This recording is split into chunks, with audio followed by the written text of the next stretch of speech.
So I wanted to do another horror movie topic for you guys, and I asked you guys what kind of video would you want to see revolving around horror, and a couple of people mentioned to me they want to see a video on final girls. And what is the final girl? Well, it's pretty self-explanatory, but it's a term that was coined kind of in the 80s where the slasher genre was at the height of its popularity, and it is simply the final survivor of a movie that happens to be a girl. But it was a trope that was done very, very well in the 80s and 90s and has persisted ever since then, and now has become its own term, the final girl. Even though there are horror movies where there are final dudes, like Evil Dead, of course, but more often than not, we see leading ladies kind of in the front lines of horror movies. And it is also kind of a subversion of expectations as well, because we see a lot of people in horror movies that make a lot of dumb decisions. So you see the girls that kind of do a bunch of drugs and have a lot of sex tend to get killed, whereas the girls that are a little bit more proactive, maybe a little bit more reserved, maybe a little bit more timid in the beginning of the movie, kind of have an arc to make themselves kind of rise up against whoever is attacking, whoever the villain of that movie is.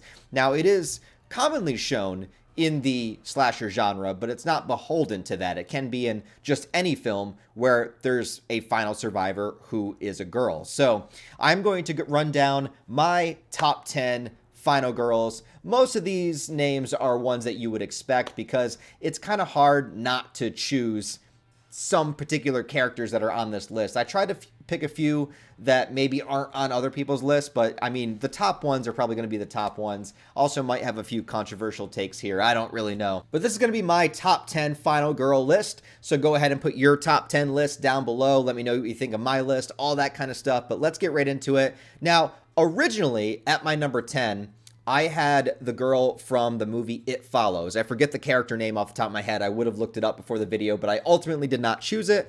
But I want to say that that's my honorable mention. I think It Follows is a really great modern horror film, basically about a demonic STD that gets passed around, and once you're infected with it, this creature just comes at you constantly until you pass it on to the next person. And I think the actress that was the lead in that movie did a really, really good job. That movie actually was pretty freaky. I almost had it in my top 10, but then I remembered Terrifier 2 and Sienna Shaw, played by Lauren Lavera, in that movie, and how much of a motherfucking badass she was. The movie taking place, of course, Art the Clown tends to terrorize people around Halloween, although I think he's doing Christmas in the next film, so that'll be interesting. But her kind of costume and how it relates to what her father had said to her, and sort of this weird ability to make a slasher film kind of feel a little bit bigger, a little bit more epic. Now, I know the Terrifier films are kind of hit or miss with some people because they are just ridiculous, over-the-top gore fests, absolutely. But I also think they have a lot of great stuff in them, and I think Sienna really kind of stood out for Terrifier 2. I liked the final girl in the first Terrifier, but Sienna is really a character that I think solidified herself within the horror genre a little bit more, and I'm looking forward to seeing her in future sequels of Terrifier also. So right now, she's at my number 10. My number 9, I'll step into the Friday the 13th universe, and there is a good handful of characters you can pick here, but I think it's pretty obvious that Ginny from Part 2 is the best Friday the 13th girl because she is just a fun, personable person to be around. Also, arguably, she did have sex in the movie. I know some people think she didn't, some people think she did, but that kind of goes against the stereotypical final girl trope anyways.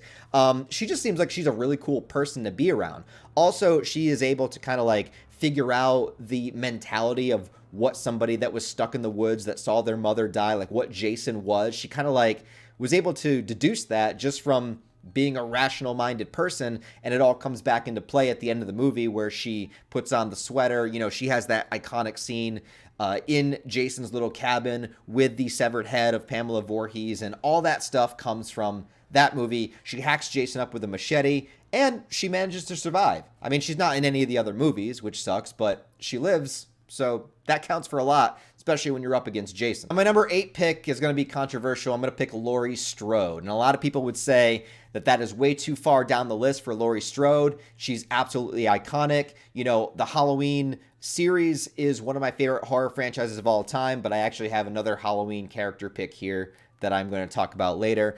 Laurie Strode, I think, becomes a great character over time. But but I don't necessarily think that she's a great character in the first Halloween. I think she works very well as a teenage girl who is a victim of Michael Myers, but I think it's because of the journey that in my favorite timeline going to H2O. I think by Halloween H2O, I think Laurie Strode really becomes a great character going back and, facing her trauma within that time that she'd been dealing with for 20 years. That's my favorite movie with Laurie Strode. If you were picking just Halloween H2O, I'd be like, that's the one. But because there's so many different timelines and stuff too, you have the remake Laurie Strode's, which I don't think you can really count, or can you? I don't know. And then you have the new Blumhouse Halloween trilogy, Laurie Strode, which that trilogy I have like a love-hate relationship with. Like there's things I really like about it, but then there's things that I think they absolutely ruined. So it's just with the convoluted mess of the Halloween timeline, I just can't put Laurie Strode any higher, but she's still in the top 10. My number 7 pick is from a movie that I used to think was kind of underrated, but over the years I hear people talking about it more and more, so maybe it's not as underrated as I thought it was. But this is Sarah Carter from The Descent, not Sarah Connor. I'm not including her because I consider the Terminator to be more of a sci-fi action franchise than a horror movie franchise, but that's another topic. So Sarah Carter from The Descent, basically a woman that lost her husband, that goes out with a bunch of other girls, gets her mind off of it by going cave diving, which is already terrifying. I don't know why people go crawling around in caves. It's fucking weird. I mean, I get like thrill seekers, but like there's no way I'm going to go through like little tiny corridors underneath the earth where like anything can collapse and I can get suffocated. I don't know. That's scary enough in itself. But then while they're down there, there's a bunch of strange, weird humanoid creatures that have evolved underground that just start tearing their flesh off, and she has to fight for survival. So not only is she dealing with the grief of losing her partner, but then she's also having to fight like a bunch of maniac monsters under the ground and just try to attempt to survive during all this. And I love movies about survival, and this movie took me by surprise the first time I saw it because I didn't really know what it was about. And you can never kind of replicate those experiences where you don't know what's going to happen. I was like, oh, cool, creepy, scary movie about being in caves. And then all of a sudden, just weird cave monsters. Great stuff. My number 6 pick is going to be Mia Allen from Evil Dead, the remake in 2013. Now, I would love to put Ash Williams on this list because we all know that Ash is really the best final girl. But since I have to actually stick with women, I'm going to pick Mia from Evil Dead. And I'm not just saying that because I'm a huge Evil Dead fan. I actually think that her character arc in the movie is really, really well done. It subverts expectations because she does get possessed, but then she comes out of it and winds up being the final girl at the end. And it all has to do with her trying to get clean from drugs. And you can look at the story as like the demon possession as like an allegory for drug use and overcoming it and the withdrawal symptoms. So she's got to play a character that's going through withdrawals of drugs while also seeing weird demonic shit, while also being possessed, while also coming out of the possession and then needing to fight actual demons. And she's got like so much shit to do in this movie. I think she just does an incredible job and definitely solidifies herself as like one of the great Evil Dead characters. My number 5 pick is going to be Nancy Thompson from Nightmare on Elm Street. I mean, what more can you say about Nancy? I mean, one of the coolest, smartest, most proactive characters in any horror movie. And Wes Craven's original idea of like turning your back on fear, within the dreamscape that she does with Freddy and stuff, like the stuff is kind of like contradicted as the sequels go on and Freddy's still around, but the original idea behind it I think is really cool. I just think that she's a really cool character. I mean, she sets up traps all over her house like Kevin McAllister shit. And also just like, you're going up against Freddy, man. That's terrifying, but she was still willing to do it. Okay, at my number 4 pick is going to be my real favorite Halloween protagonist. Well, female protagonist other than Dr. Loomis, Jamie Lloyd. I like Jamie Lloyd better than Laurie Strode. I know, sue me, I don't know. I know there's a few people out there that probably agree, maybe not many, but Jamie Lloyd had it way harder than Laurie Strode did. And I talked about this in my Halloween retrospective, but Laurie Strode had one bad night. And yeah, it was a horrible night.